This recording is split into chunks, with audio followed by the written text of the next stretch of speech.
Al remontarnos a la India antigua, calidad hace referencia a guna, a las tres cualidades de las que está compuesta el universo. Sattva, que representa pureza, claridad. Rajas hace referencia a pasión. Tama significa oscuridad e ignorancia. De esta forma se entiende el concepto de calidad como excelencia. El verdadero propósito de la vida se define en los textos que habla una y otra vez de las necesidades de elevar el nivel de nuestro ser a un plano cada vez más elevado. La perfección, lo completo y la iluminación se definen como objetivos, y tanto el cuerpo y la mente buscan ser disciplinados y propulsados hacia el logro de dichos objetivos. Es así como los filósofos y los codificadores se fijaron la tarea de plantear las cosas en forma sutra, es decir, de la forma más compacta y concisa posible. La abreviación de los estados se convirtió en un reto en sí mismo, como cuando un poeta compone versos que se pueden leer de 5 maneras diferentes y producen 5 significados diferentes. En el ámbito de las artes y las habilidades relacionadas con esta, las historias que hablan de una mayor conciencia de la calidad abundan, y en dichas historias se muestra la importancia de la calidad en los encargos del rey. Se podría pensar que al recolectar las historias podría ser fácil de entender y contar la historia de la calidad en la antigua India. Sin embargo, hay aspectos que hacen difícil esta labor, como son: en primer lugar, la naturaleza privada de la calidad. La calidad se manejaba como un dominio personal, como si todos los intentos de mantener los niveles de calidad fueran vistos como parte de un dominio intensamente personal, como en el caso de elevar el nivel de la calidad de la propia conducta o pensamiento de la vida. En segundo lugar, la falta de énfasis formal y controles externos sobre calidad. En los pocos textos sobrevivientes que tienen que ver con la fabricación, no se habla de controles, sino de recomendaciones que se mantuvieron de generación en generación, pero no de forma obligatoria. Sin embargo, en lo referente a las creencias religiosas y rituales, se aplicaban todas las medidas pertinentes por el miedo al pecado y las repercusiones espirituales que podría traerles. Por último está el desnivel en documentación. La calidad de la excelencia es una preocupación constante, aunque se mantuvo un poco sin documentar. Además, la información sobre el pasado de la India es muy desigual. Hay huecos largos y silenciosos, y los relatos históricos son muchas veces mezclados con mitos y rumores. Hay que resaltar una vez más que no es como si la calidad no fuera de su interés para la India, el problema es simplemente la incapacidad para llegar a documentos en la que esta preocupación se articule formalmente. El Arthashastra de Kautilya es un documento clave de la India escrito en el siglo IV a.C., en el cual se incorporan diferentes regulaciones. Los temas son tratados de forma muy metódica, ya que el autor enlista las ciencias encabezadas por la filosofía y el estudio del conocimiento en la economía y la ciencia política. Luego, el texto establece diferentes departamentos como las oficinas de registro y auditoría, las superintendencias de minas y fábricas, agricultura y licores espirituales. En cada paso se evalúan las cualidades de las personas como las de un mensajero o escritor. Algunos temas se tratan con detalles específicos por sus cualidades, como la evaluación de gemas y perlas o evaluación de textiles e hilos.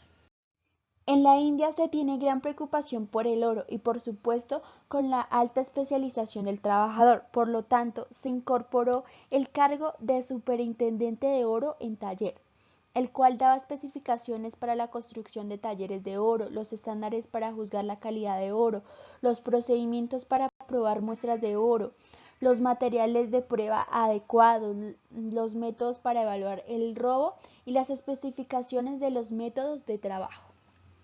El trabajo del superintendente es completamente diferente al del orfebre encargado del mercado, ya que éste se encarga también del equipo técnico, ejerce control y supervisión, pero no se compromete en el área de manufactura. El Arthashastra trata sobre el poder en materia de multas y castigos, y es lo que se aplica a los artesanos en los talleres.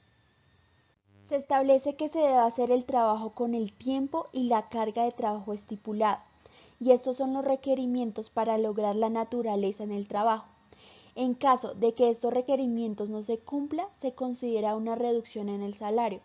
En caso de disminución de calidad, se penaliza al trabajador mediante un acto de violencia baja o media, depende del caso. En caso de engaño o fraude, en escalas o pesos y en la manufactura se aplica el máximo castigo violento.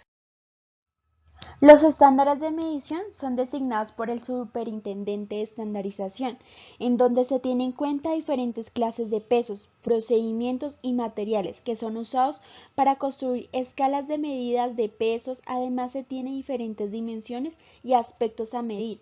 Por ejemplo, se tomaron medidas de peso, de longitud y de tiempo y de espacio, entre las que existen diferentes equivalencias y medidas individuales. El progreso en la medición y estandarización de unidades de tiempo y espacio eran prerequisito para la precisión y el mantenimiento de la calidad. Un trabajo fundamental en la arquitectura india es el Manasara, que data entre el primer y cuarto siglo a.C. Contribuye a dar mediciones lineales en términos familiares para poder tener controles de longitud necesarios para asegurarse de las medidas, con escalas de madera y cuerdas. Cuando se hablaba de materiales se tenían consideraciones de rituales y presagios. Se pensaba que el planeta conducía a la prosperidad y era dicho a través de astrólogos que descubrían buenos augurios. Algunos árboles eran rechazados y por lo tanto no se utilizaban, como lo eran aquellos que crecían en cementerios, caminos, templos, puntos sagrados. También aquellos que se caían por causa de un trueno, etc., lo cual causaba que fueran quemados.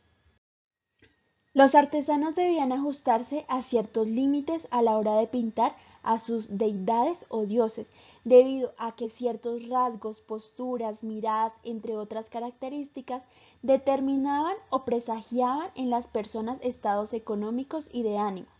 Estos artesanos se debían guiar por ciertas prescripciones y reglas dadas que se debían cumplir.